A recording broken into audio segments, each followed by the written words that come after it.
Please అండి, దయచేసి ఒక లైక్ చేసి చివరి వరకు చూడండి. ఈ వీడియో చాలా బాగుంటుంది. ఏమేమో వీడియోలు చూస్తూ లైక్స్ కొడుతుంటారు, కానీ లైఫ్లో జరిగే వాటి గురించి చెబితే ఎవ్వరూ లైక్ చేయడం లేదు. ఇటువంటి వీడియోస్ కావాలంటే తప్పకుండా లైక్ చేయండి. ఫ్రెండ్స్, ఎలా ఉన్నారు? నేనైతే చాలా బాగున్నా. మీరు ఎలా ఉన్నారో కామెంట్ చేయండి.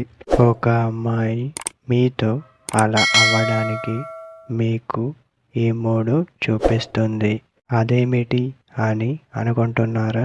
తను మీకు మొట్టమొదటిగా తన అందం చూపిస్తుంది. తనని మీరు చూడాలి అని పర్టికులర్గా తనని తానే ఆలోచిస్తూ ఇవన్నీ పనులు చేస్తుంది. ఒక అమ్మాయికి ఇలానే ఉంటుంది. నన్నే చూడాలి, నాతోనే ఉండాలని ఉంటుంది.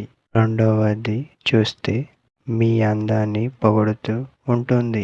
అలా పొగిడి మిమ్మల్ని తన దారిలోకి తెచ్చుకుంటుంది. ఎప్పుడైనా సరే అమ్మాయి మిమ్మల్ని వేలెత్తి చూపదు. మిమ్మల్ని దక్కించుకోవాలంటే అలా కాకుండా మీరు తన వెంట ఉండాలని ట్రై చేస్తూనే ఉంటుంది అని చెప్పవచ్చు. లాస్ట్ మూడవది చూస్తే మిమ్మల్ని చూస్తూ మీ పైకి కన్నెత్తి మరి చూస్తూ ఉంటుంది. ఒక అమ్మాయి మీరు ఎప్పుడైనా బయటకి వెళ్ళినప్పుడు మిమ్మల్ని వేరే వ్యక్తులు కొంచెం వేరేలా చూసినా మిమ్మల్ని అదోలా చూస్తుంది. అలా చూసిన తర్వాత మీరు తనని తిట్టడం వంటివి చేస్తారు. అలా చేయాల్సిన అవసరం మీకు లేదు అని చెప్పవచ్చు. ఎందుకంటే ఎలాంటి అమ్మాయి అయినా అలానే ఆలోచిస్తుంది అని చెప్పవచ్చు. అలాంటి సమయంలో మీరే తనకి అన్నీ చెప్పడం బెటర్ అని చెప్పవచ్చు.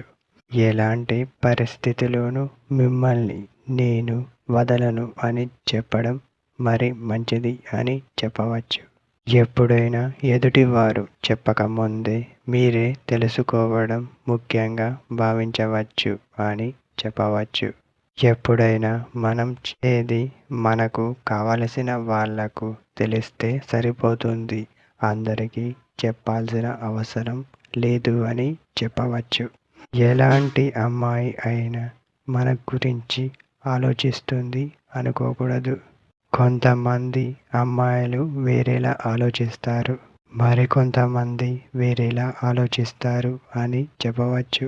ప్రేమించడం అందరూ ప్రేమిస్తారు, కానీ కాపాడుకునేవారు చాలా తక్కువ మంది అని చెప్పవచ్చు. ప్రేమించడం అంటే అందరితో సాధ్యం కాదు, కొంతమందికి మాత్రమే సాధ్యం అవుతుంది అని చెప్పవచ్చు. ప్రేమించిన పెళ్ళిళ్ళు కొంతమందికి మాత్రమే అవుతాయి, అందరికీ అలా ఉండదు అని చెప్పవచ్చు.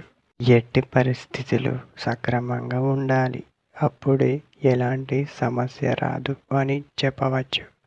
నిర్ణయాలు ఎప్పుడు కూడా తీసుకోకూడదు, ఎందుకంటే మనల్ని అవి వెంటాడుతూనే ఉంటాయి.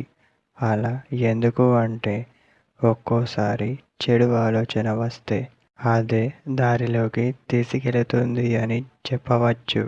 అలా కాకుండా నిర్ణయం ఆలోచించి తీసుకుంటే అన్నిటికీ పరిష్కారాలు అనేవి దొరుకుతాయి అని చెప్పవచ్చు.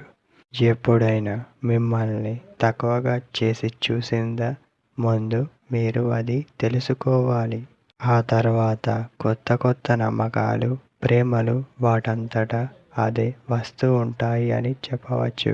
మన అనుకునే వాళ్ళు మనతో ఉంటే చాలు అనిపిస్తుంది. మనకి ఇంకా ఏం వద్దు అనిపిస్తుంది. ఇదే మనిషికి కావలసింది. ఇలానే అర్థం చేసుకుంటే హ్యాపీగా ఉంటే సరిపోతుంది. ఇదే ఫ్రెండ్స్ టుడే మన వీడియో. మరొక వీడియోతో మళ్ళీ కలుద్దాం.